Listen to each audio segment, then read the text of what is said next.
Now, since this is a panel of international relations, we have diplomats and people from the top think tanks of the country. It'll be very injustice to the panel if we do not talk anything about international relations, any recent topic or anything. So for this, I would like to invite Dr. Pramod Jaiswal to speak something on India-China relationship. He is the research director at the Nepal Institute for International Cooperation and Engagement, and he's been a regular and visiting faculty at different universities of Nepal and China. He's also the senior fellow at the Institute of Peace and Conflict Studies, New Delhi, and the general secretary at Center for Diplomacy and Development, Kathmandu. He holds a master's, MPhil, and PhD from School of International Relations, Jawaharlal Nehru University, New Delhi. And in addition to it, he has authored, edited, and co-edited 10 books on China and South Asia affairs. So please, we would really want you to throw some light on some present issues. Thank you, Paki.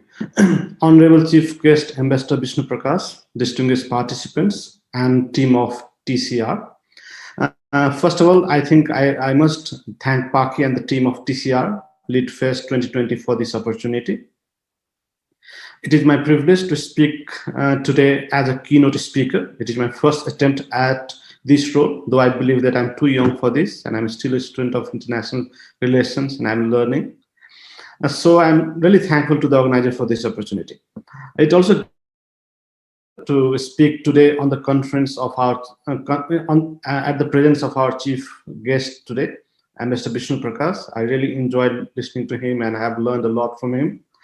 It is really a difficult task for a teacher to put his thoughts in 10 minutes when you have wonderful students in the audience, because our hours.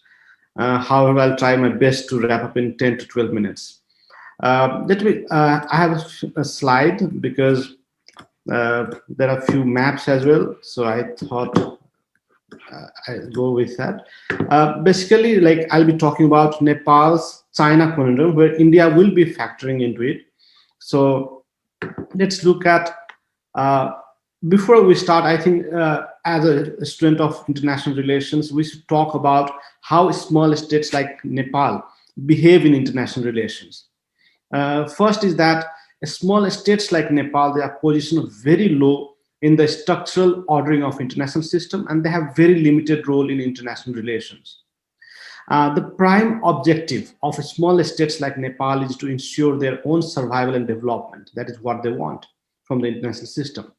And due to limited role, they promote their national interest through international organizations like United Nations, or alignment by forming alliance with different countries or big powers. They also have difficulty in exercising independent foreign policy. Nepal is a classic example that it has to take sides at different point of time. But they do not align with one specific actor all the time because it can be counterproductive. At the same time, changing alliance has always provided them maximum economic and security gains. Small states like Nepal, they benefit a lot if they're caught between two adverse big power, as it can lead to competition or influence. Nepal is an example here between India and China. If a small state is perceived to be closer to their adversary, it seeks to improve its relation with the state to minimize possible static damage. That is what happens between Nepal, India, and Nepal-China relations. No state can directly threaten a small state, as they can align with other power, which can be counterproductive. So though small states are very small, it's very difficult to threaten them. Because if you look at the history of the world, attack on a small state sometimes have triggered big powers, like World War I, World War II had some traces of that. At the same time, I said that small states, they have limited role, they have difficulty in exercising independent foreign policy, but sometimes small states have many choices. They can align with either power or join extra-regional power or remain neutral. But mostly neutrality is beneficial and has low risks. Now let's talk about Nepal, India, and China. Let's look at the border. This is Nepal-China border, where there are two big walls. We have only two border opening with China. And this is Nepal-India border. In the first picture, you can see a cow. Cow belongs to Nepal government or people of Nepal, or it has a Nepalese citizenship, you can say. and a man standing on the road is from India. Where is the border? You can't trace that. But there are other border points which are shown in three maps, three pictures. So Nepal and India have open border. It's very difficult to demarcate border. You can see in the three maps that there's huge movement. You can't see any barriers there. While on the previous, there are big walls which you have to cross through. So now what does it mean? It means that when you are in Nepal, you are literally in India. Or if you are in India, you're in Nepal. So because there is no wall. I mean, there is no border between the two countries. So in one sense, you are one country. For example, it would be very difficult for you to enter JNU. It's almost impossible for you to enter Jawaharlal Nehru University without showing identification, but you can move easily from Nepal to India, India to Nepal, or between New Delhi to Noida. So because of that, it becomes the border, because of border, the relationship between security is the major factor that influences the relation of these three countries.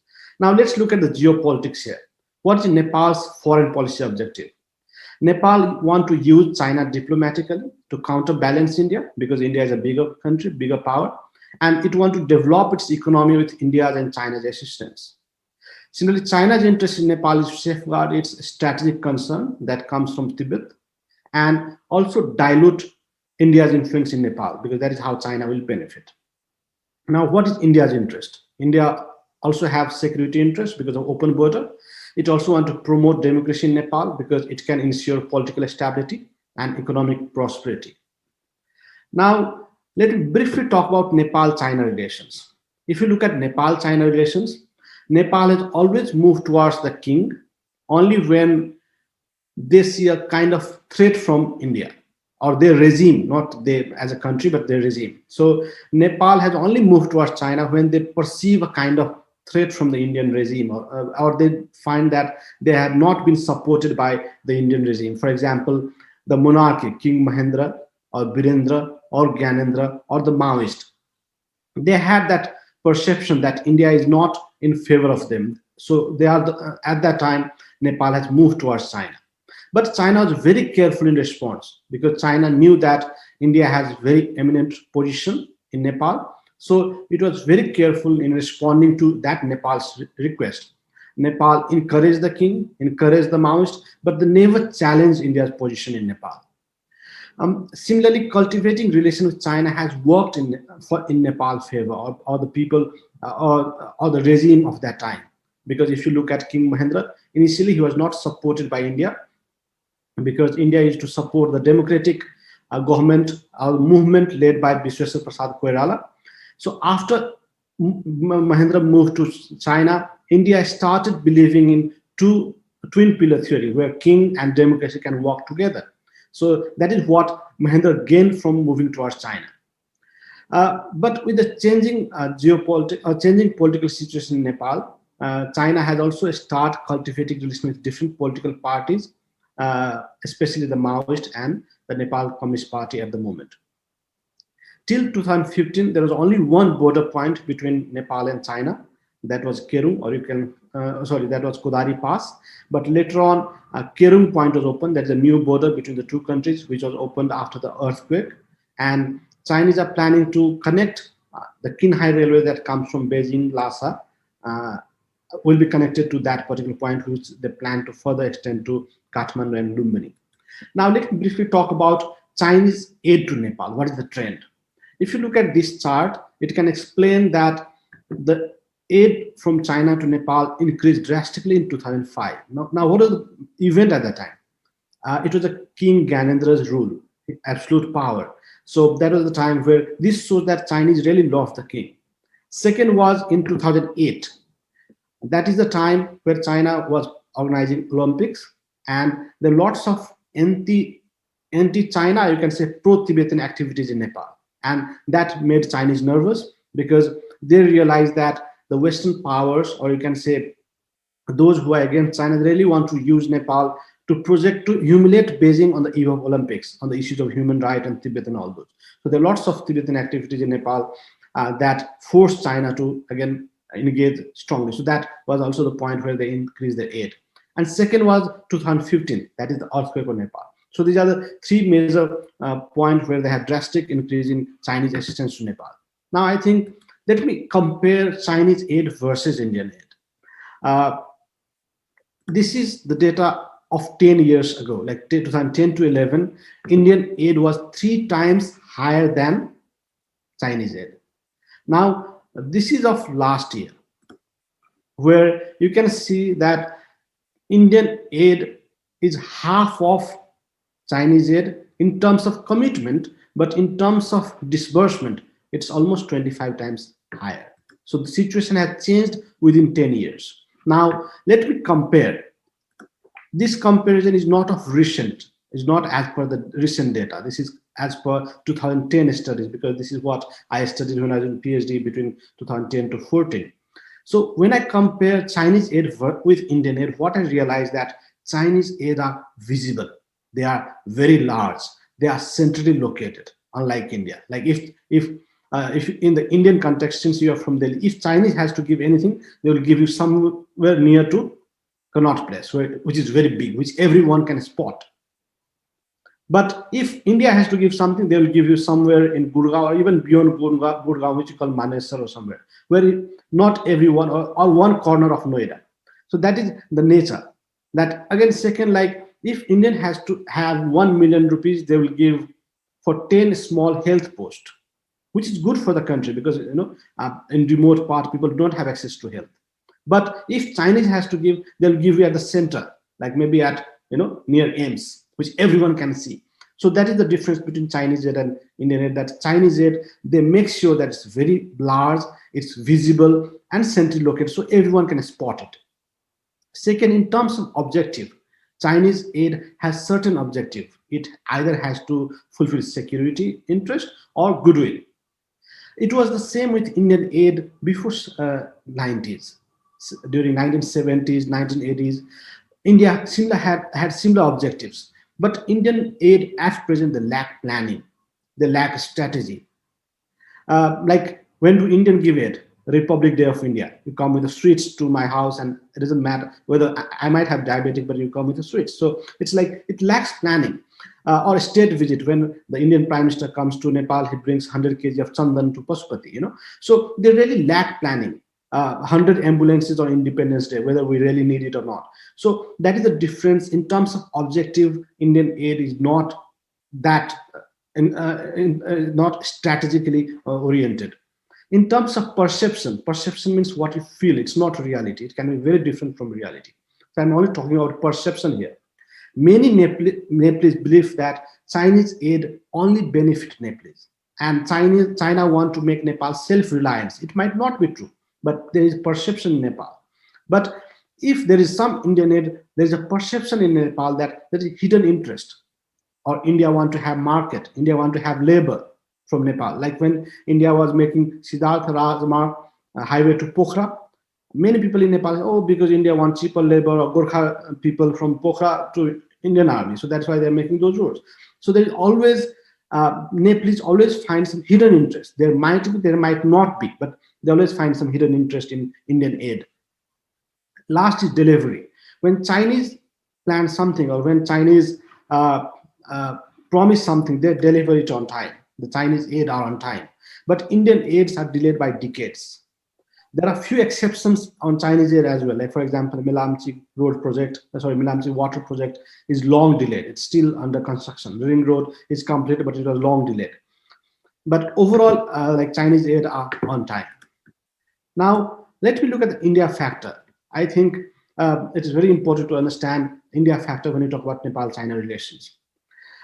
India had objected to construction of Kodari Pass in 1963, and you can understand the reason, because the two countries had gone for war just before 1963, in 1962. So India had objected to that. Until 2015, till the earthquake, that was the only connectivity or only border point between the two countries. After 2015, Kerung Pass was opened. Second is that initially China had proposed Birganj-Patlaya Road. Birganj is very near to the Indian border. It's a gateway to Nepal. Similarly, Banwasa is near Uttarakhand, the entry point of Nepal to India. So it was China proposed that road, and later India made it for free. India objected to it, and then India made that road. There is a very interesting story behind Banbasa Kohalpur road.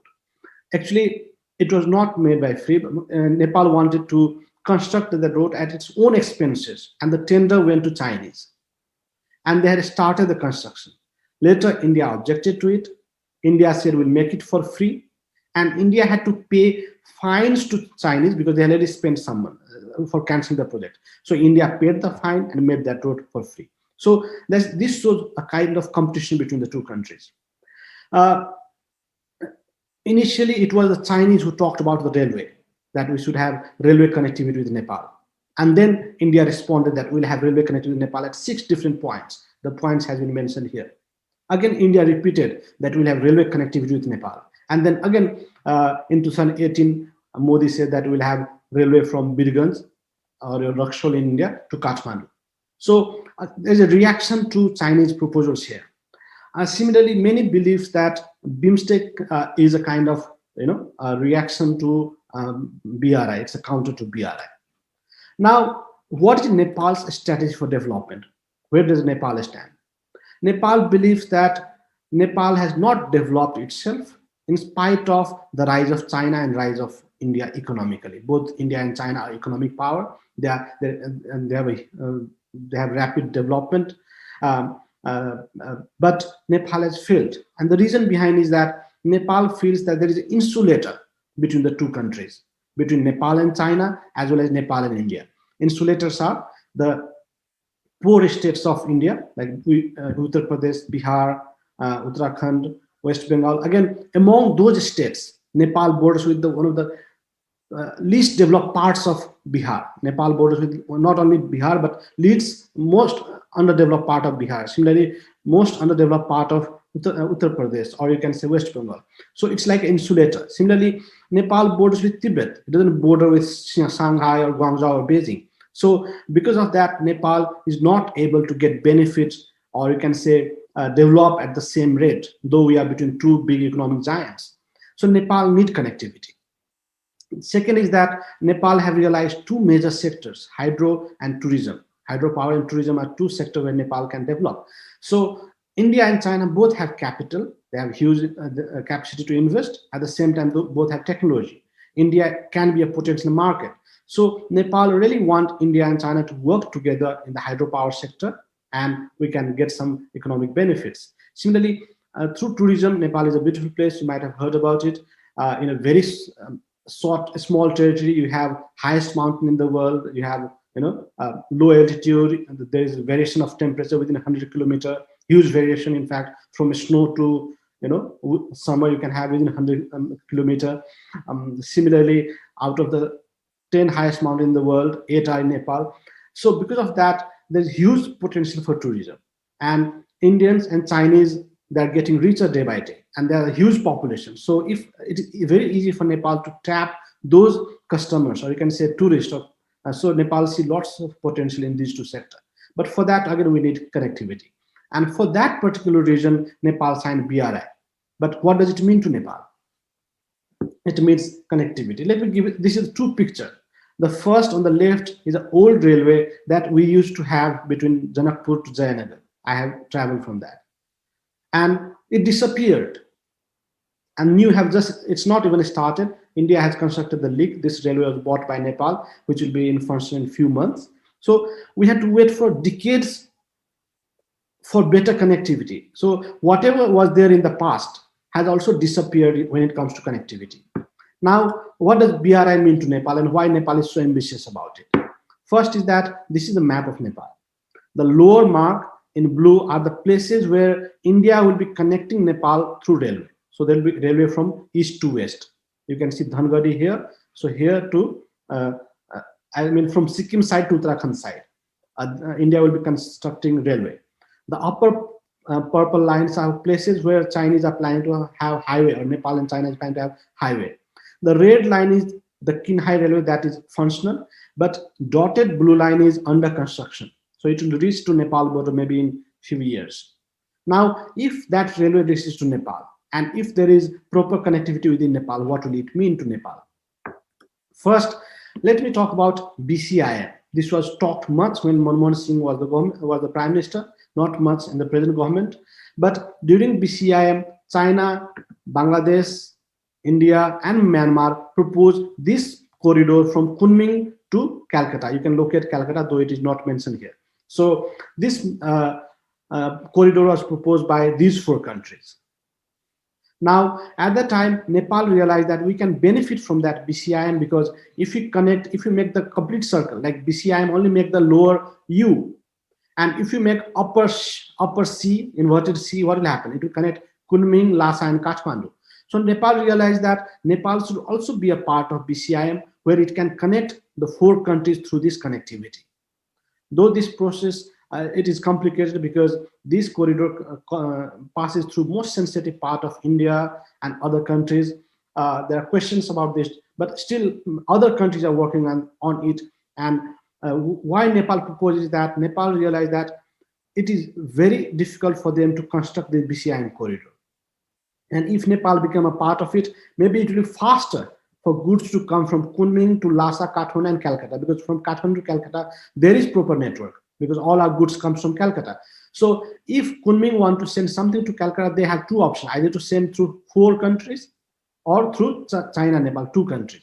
So Nepal realized that since there is better connectivity on Chinese side, there is enough infrastructure, maybe, Nepal can be a transit point between 2 countries. Now, if BCIM would have worked, what would have been the emerging market of Nepal? Nepal could have connected itself with the global market, because right now Nepal is not able to connect even with China and India, because they're insulators. You all know that in India there is a quadrilateral, like New Delhi, Mumbai, Chennai, and Calcutta are connected by fast roads and trains. There is better connectivity. Similarly, India is working on through BIMSTEC and other Mekong India economic corridor. India is trying to connect itself with Southeast Asian countries like Myanmar, Thailand, Vietnam, and all. So this triangle is under construction. China is already connected with the world, East Asia and the world. So if BCIM would have completed, or if the upper circle is completed, what will happen? Nepal will be able to connect itself with India, which is the biggest South Asian market, with Southeast Asia through this triangle, and with China through the upper links. So that is how Nepal will be able to place itself among the world's biggest market of the world. That is what Nepal realized. Now, still there are lots of confusion in Nepal because of the relationship between India and China, which you are aware of, and I'll not be talking today. But what is Nepal's dilemma is that Nepal have realized that China's adversaries are the best economic engagers.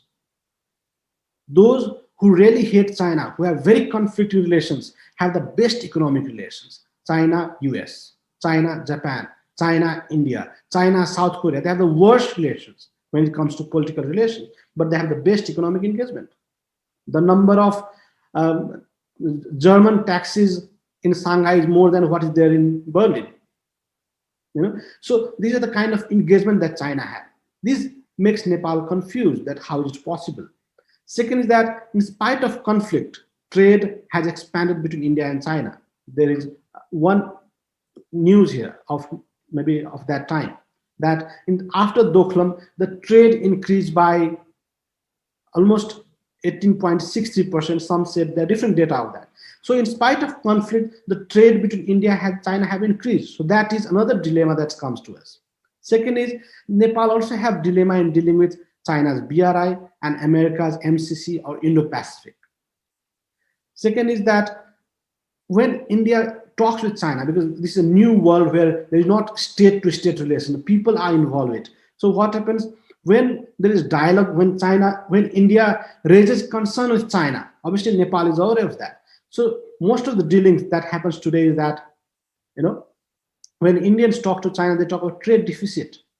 Now, this small neighbor also asks the same question, that does India consider trade deficit when it talks to small neighbors? Because that is what India is doing with China. India is asking China to decrease trade deficit. Now, a small neighbor asking similar questions. So this is what is being raised here. Now, what I think, there are few more questions, but I'm running out of time, so I've just kept it to here. Now, what I think is that India needs policy reset. I can give one more example. Like yesterday, since 1 or 2 days, there are lots of news about the Canadian Prime Minister talking about farmer protest, and India says, "Oh, Canada has no right to say that." Now, these things are debated or talked. They get highlighted in Nepalese newspaper that okay, if India do not like Canadian interference, how can it question on the constitutional issues of Nepal? How can India give advice or comment on the constitution? So this is what the neighbor around India is also questioning on similar lines. That is how they're learning, because in the past, and because people here plays role here. It's not only state government and all. Common people are part of foreign policy making at the moment. So this is how small countries are in dilemma how they should deal with China at the time where India and China relations is conflicting. What I feel, because I want to end with what India can do. I think first India needs policy reset. India has to work on its goodwill, people-to-people contact, but it has to put it in a strategic gains. It has to put it in perspective that it can get a strategic gains. Just bringing 100 kg of chandan to Pashupatinath is not enough. It has to convert it into that strong people-to-people bond. Second is that what I've realized is that the Modi government has taken a few important good steps. Like there is less interference in the internal affairs of Nepal, which people in Nepal are really welcoming it. At the same time, India is working to fulfill the past promises. They have stopped making new promises, rather fulfill what they have already promised, because there is no point keep on promising and not delivering anything. What I feel is that rise of China in South Asia is of two reasons. One, obvious, that when you emerge as a power, you create a space. America is as good, and Nepal and India have special relations. But America is always also important for us. They're not our neighbor because of its power. Maybe at times India and America has better relations than India and Japan, which is near India, and China, which is next door. So because of power, China has created space in South Asia. That is one obvious. Second is because of India's failed policies. When India failed, China automatically created a space. I'll give you one example, which is the blockade that happened between Nepal. It was unofficial. So that created a space for China. China didn't have to work hard to create that. China realized that, they have so much immense potential to challenge India and Nepal, which they have not realized. It's Nepal to drag them in Nepal. So that was because of flawed policy of China. And it's same with other countries. There are lots of examples which we can talk about.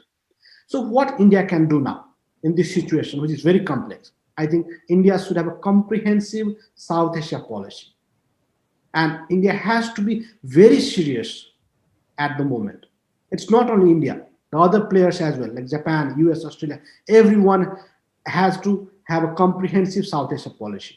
And how can they do that? Through Quad countries. India should have comprehensive South Asia policy with the like-minded countries, like for example, with Quad, Japan, US, and Australia can have joint development plans to challenge Chinese projects around the region, or other like-minded countries like South Korea, European Union.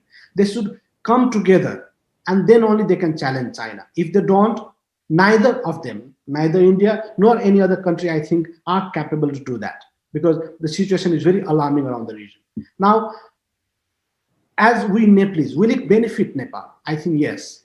Even India come with a comprehensive South Asian plan and all, will bring lots of competition in Nepal. It will also tame China. It will control China. At the same time, there will be competition among China and the other powers, and that will not only benefit Nepal or the neighboring country of India, but the whole region. Because China as a responsible power, no country should be ashamed to deal with that. So I think we should be welcoming this concept, because what we have realized, many of the countries, what they feel is that when there was no BRI, when there was no China, India was sleeping with in peace. It's China who has woken up India and in the region. So that is what most of the countries feel, that if there is no China, there is no American coming to Nepal, there is no Japanese defense minister coming to Nepal. But when there is China, they are coming up. So China has increased the strategic advantage of India's neighborhood. And India has to be prepared for that. At the same time, that's why I think it can bring healthy competition, and for that it has to tame. Otherwise, like if they back out, then again there will be a different situation altogether, which can be a big strategic loss for India. So I think they need a balance. Similarly, what Nepal should do in that situation, I think Nepal should address India's concern or neighbors' concern, which is security, which is very prime. If it is not addressed, then there can be catastrophe. India, Nepal, and other countries should be very careful with critical infrastructures. Critical infrastructures are infrastructures, but which has huge impact on security. So Nepal or any other neighbors of India or other countries should be very sensitive towards those infrastructure. Even Nepal should be sensitive to those Indian projects which can be of concern to China. It's not only one side that China has to be concerned, or Nepal has. All three countries should be sensitive to those infrastructure that can alter the balance of power. I think I'll end it here. Thank you. Thank you so much, sir, for providing us an insight to your side of the story.